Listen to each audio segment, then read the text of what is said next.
တန်အိုအနှင့်ရေထန်းသမားဟိုးရှိရှိတုံးကရွာတရွာမှာရေထန်းသမားတယောက်ရှိတယ်သူဟာပခုံးပေါ်မှာထမ်းဖို့တစ်ခုတင်ပြီးတစ်ဖက်တစ်ချက်မှာရေအိုးတစ်လုံးစီဆွဲကမြစ်ထဲကနေအိမ်တော်စီကိုနေတိုင်းရေခတ်ပေးရတယ်သူ့မှာရှိတဲ့ရေအိုးနှလုံးထဲကတစ်လုံးကအကောင်းဖြစ်ပြီးကြံတစ်လုံးကတော့အနှဲငယ်အကြောင်းပါနေတယ်အိမ်တော်ကိုရောက်တဲ့အခါတိုင်းအကောင်အိုထဲမှာရေအပြည့်ပါလာတတ်ပေမဲ့အဲ့နေတဲ့အိုးထဲမှာတော့လမ်းမှာရေတွေကိုစိမ့်ခဲ့လို့ရေတဝက်ပဲကြံမာတော့တယ်နှစ်ပေါင်းများစွာဒီတိုင်းပဲရေထမ်းခဲ့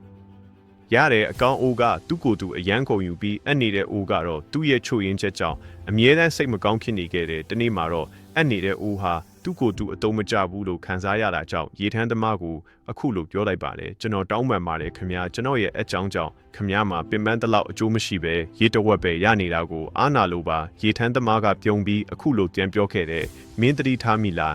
။ငါတို့ထက်လာတဲ့လမ်းဘေးမှာမင်းဘက်ချမ်းမှာပဲပန်းတွေပွင့်နေပြီးအကောက်အိုးဘက်ချမ်းမှာတော့ဘာပန်းမှမရှိဘူးမင်းမှာအကြောင်းရှိတာကိုမသိတာကြောင့်မင်းရှိတဲ့ဘက်ချမ်းမှာပန့်စေလေးတွေကျဲထားခဲ့တာပါနေတိုင်းရေပြန်လာတဲ့အခါမင်းစီကယူကြတဲ့ရေတွေကအဲ့ဒီပန်းလေးတွေကိုရေလောင်ပေးခဲ့တာပေါ့အခုဆိုရင်အဲ့ဒီလှပတဲ့ပန်းလေးတွေကိုခူပြီးအိမ်တော်ကိုလှလှပပပြင်ဆင်ပေးလို့ရနေပြီးတကယ်လို့မင်းသားအခုလိုအမနေဘူးဆိုရင်ဒီလိုလှပတဲ့ပန်းလေးတွေပွင့်လာမှာမဟုတ်ဘူး